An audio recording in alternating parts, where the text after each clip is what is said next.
Hello everyone, welcome to the whiteboard. Today we're going to talk about a topic called the Ladder of Inference. This is a logical tool that we use in cybersecurity and threat intelligence to help us understand information, in fact help verify and kind of work through the exchange of valid and verifiable information and kind of outline problems and issues that might arise from it. Not from it being the ladder of inference, but it being in the transfer of data back and forth. Really being able to use this and any successful exchange at that requires you to have the ability to discriminate amongst four types of information: description, inference, attribution, and evaluation. I'm actually going to write those out and we'll talk about them each. So the first one is probably pretty straightforward, but description, let's see if I can get my D to complete there. Description is very important, and it's the base level. That is the hopefully objective and reasonably accurate report of what was said and done during a particular experience or observation. And when I break this out a little bit later, I'll map this to cybersecurity. But for right now, just know that this represents a, hopefully, like I said, reasonably accurate and objective breakdown of what was done. So it is a discussion or description of the facts. May not be the facts themselves, that's actually lower than description, but it is important. That would be the data. So this is a detailing or recounting of what was done or what was observed.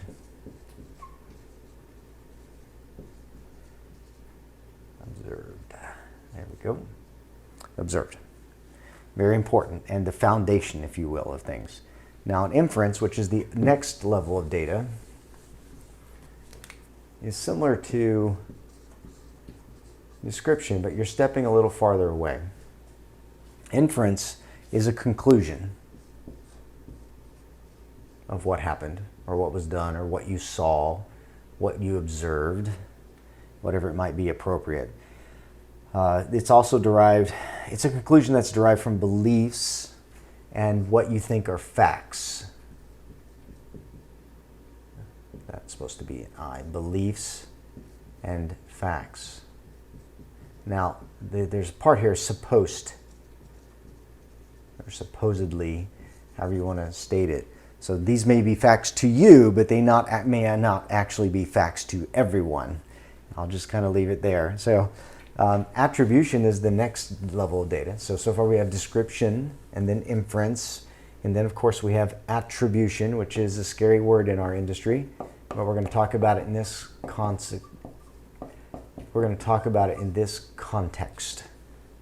Attribution, think of it more as an attribution, but this is what you ascribe, infer, or assume the cause or characteristic or motive might be.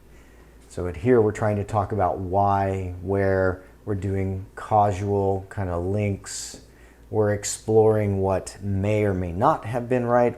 So that's where the inferred or ascribed part goes. What you assume, so you might look at assumptions here. You have assumptions to activity, and you can hopefully already see how this is beginning to map to what we do in cybersecurity often. And so description moves into inference, which then grows into attribution, and finally evaluation. These four types of data that are really important to the ladder of inference. And I haven't drawn the ladder yet, but you'll see how this all ties in a second. So just before I get too far away, an evaluation is a judgment. And we all do this. We all make judgments about things, about the value of something, or the goodness in some cases, right? The appropriateness.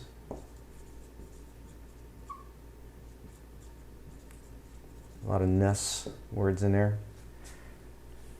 And it can be about a statement, a fact, a person, a behavior, anything of that nature. And moving up and down this scale is what we talk about when we say the ladder of inference.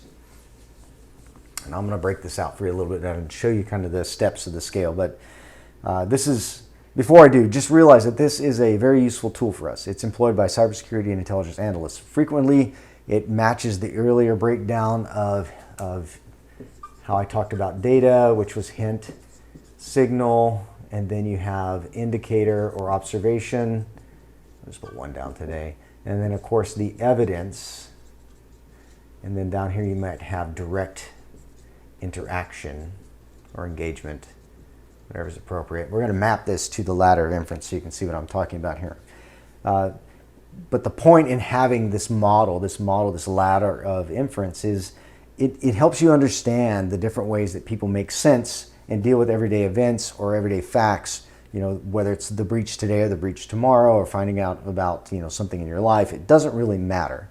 But when it comes to cybersecurity, this is very critical because moving things up and down the ladder of inference and mapping it to the right kind of data type and keeping that data consistent is very, very important.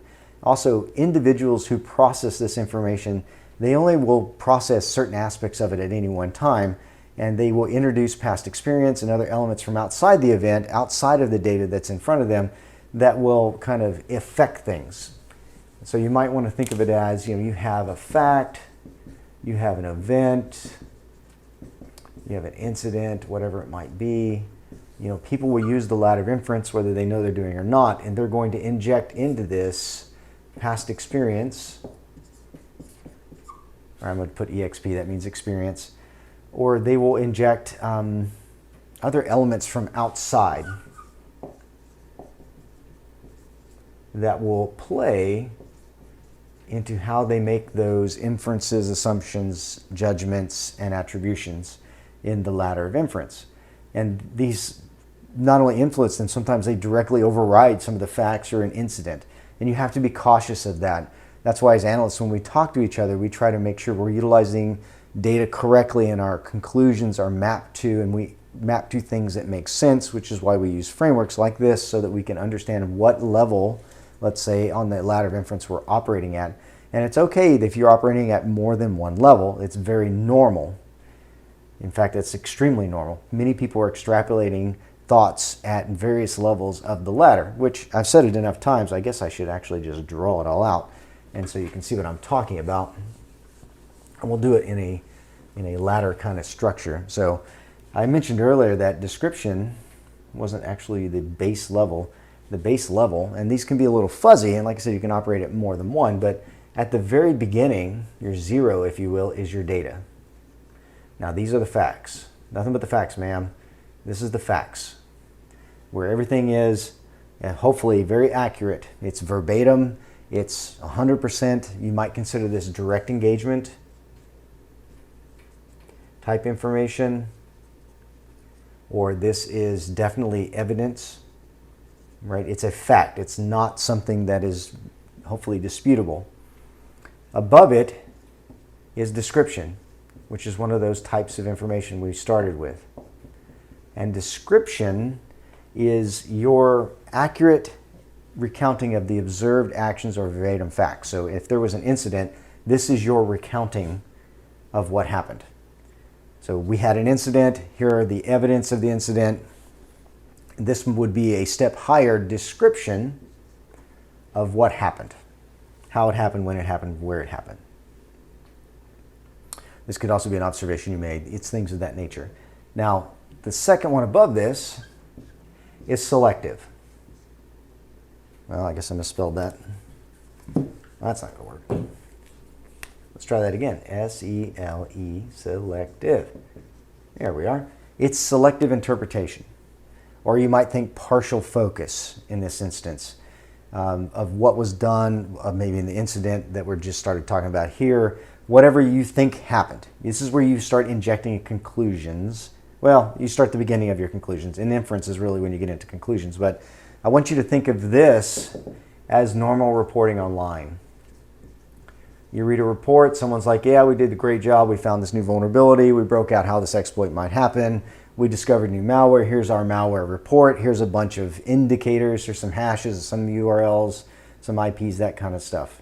That is selective partial focus of the norm, because they're not going to give you everything. They're not going to give you everything. They're not going to give you the whole bucket of data and facts they have, because it's one, too much, and two, gives away too many things about how they do their own work and who they focus on, maybe who the customer is, right? So they'll never give you all the facts. They will give you some of the description, but it will be selective and partial, because here again can tell you who their customer is, can tell you who and how they do business. So they will, normal reporting always works at a level 2 on the scale of the ladder of inference. They rarely decline down into the more accurate areas, which is important when you're reading those reports online. You have to be careful because while they have factual data in them, there is some facts for sure, it is only selective and partially presented to you. Now the next stage above this is inference. Don't worry, I'll go back and put that dash in there. There we go. And inference, as I said, is a conclusion, an assumption, what you think happened, also how and why you think it applies. You're going to add basically context here, and you're going to personalize it to you. So this number 2 here, this selective reporting that people would do in their malware reports or in a discovery or a data breach, the selective part you would read, you begin making inferences on how that applies to you in step 3. So you're walking up the ladder. In step 3, you're like, oh, contextual to me, this doesn't apply. Or maybe this isn't mine. The data there wouldn't impact us even if it was connected to us. This is when you start making those kinds of conclusions. You're drawing inferences and assumptions. Now from here, you're actually going to go into attribution. Just so I don't forget, this is 4, this is 5, and this is going to be evaluation. And you're going to continue to walk up these here. So under attribution, this is where you're going to assume the cause or motive of someone else. This is when you're going to ask those questions like who did it, why did they do it, when did they do it, right? You're going to make your attribution steps here. So again, if someone, let's see, what's in the news right now? Hafnium release wasn't too long ago.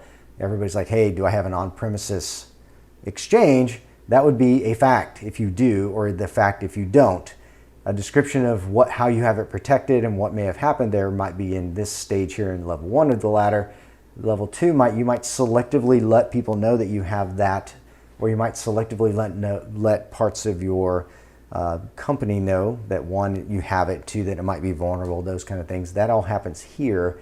You may draw inferences from the fact that there was other people that were impacted by it, that, hey, could we have been impacted? That could drive you to do threat hunting, right? You're going to personalize and contextualize things here. And at attribution, you're going to say, well, who did it? Why did it happen? Where did it happen? When could it have happened? What was their motive? They're trying to steal data from us. They're trying to get our intellectual property. That happens in the attribution stage. This is the who and the why. And in some cases, the what, right? You're going to go down that scale. And evaluation is your view. This is going to be your view. It's completely, at this point, if it isn't obvious, facts and evidence, moving upwards towards and farther away from things that are hard and sure and can easily be measured and known for accuracy, towards very fuzzy, very light connections. The logic is not necessarily sound the farther up you go, but is still present and you're still being influenced by it. Something we used to chuckle about on a regular basis, especially a couple of years ago, was that if you were in cybersecurity, it did not matter what malware you found, people automatically emotionally would go up to and evaluate that China did it or Russia did it, which is kind of the recent meme. They would just ascribe attribution to someone based on their evaluation and views. If they saw malware and it had code that was borrowed from something that someone else, looking at somebody else's code, saw uploaded on a platform like VirusTotal, they would go down this chain and go, okay, I found the link that tells me that my assumption, my evaluation that it is this country, whosoever it might be, China, Israel, Russia, Egypt, whoever, is to blame. Evaluation happens that way, where all these outside elements really influence things. So the ladder of inference is going from facts all the way up to this evaluation and then coming back down. And frequently, as someone is telling you information or you're reading information, you may start with a selective report online from someone's breakdown of a piece of malware or an event, and then you're going to start drawing inferences to how that applies to you, how it might apply to someone else a customer or someone you work with, and then you're going to move through, well, who do I think did this, and evaluate it, and then as you continue to research and look at things, you may come back down. Now, as analysts, when we're acting and working with one another, this is very important because we may get facts in, we may get data in, and we may both describe it, or 5 of us may describe it slightly differently. We're going to selectively focus on different things and draw inferences and begin attribution and evaluating how it applies. And we're going to go back and forth. And when we come together in roundtable is when we all talk about and communicate our understandings of each.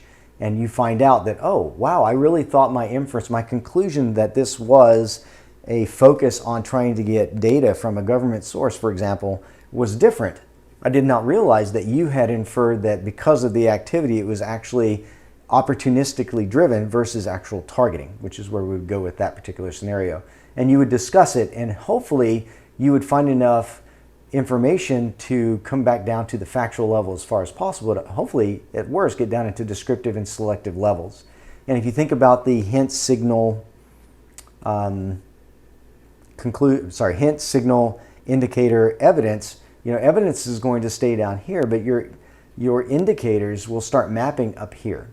Like an indicator can be a behavioral thing. So here you have evidence.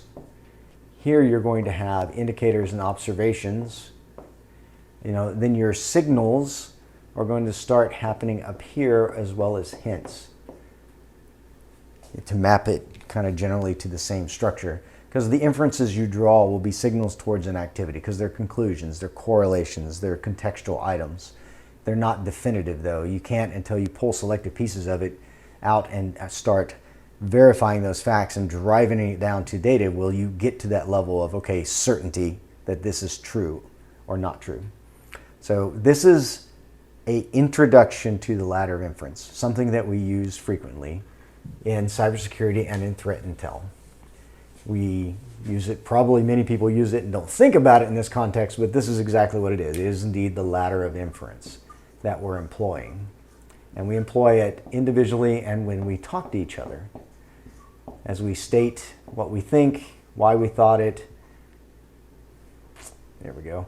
why we thought it, how, where, and so forth, going from that data level through description and then on through selective and partial focus on items to the inferences, attribution, and then finally evaluation of things, and back and forth. And it is a very useful ruler for us to use because it allows us to have a common ground to talk about things and exchange facts and understand why one analyst might think something over another, even though they're both looking at the same information. So this is a quick whiteboard on the ladder of inference. Thank you for joining me, and I will see you in another whiteboard lecture.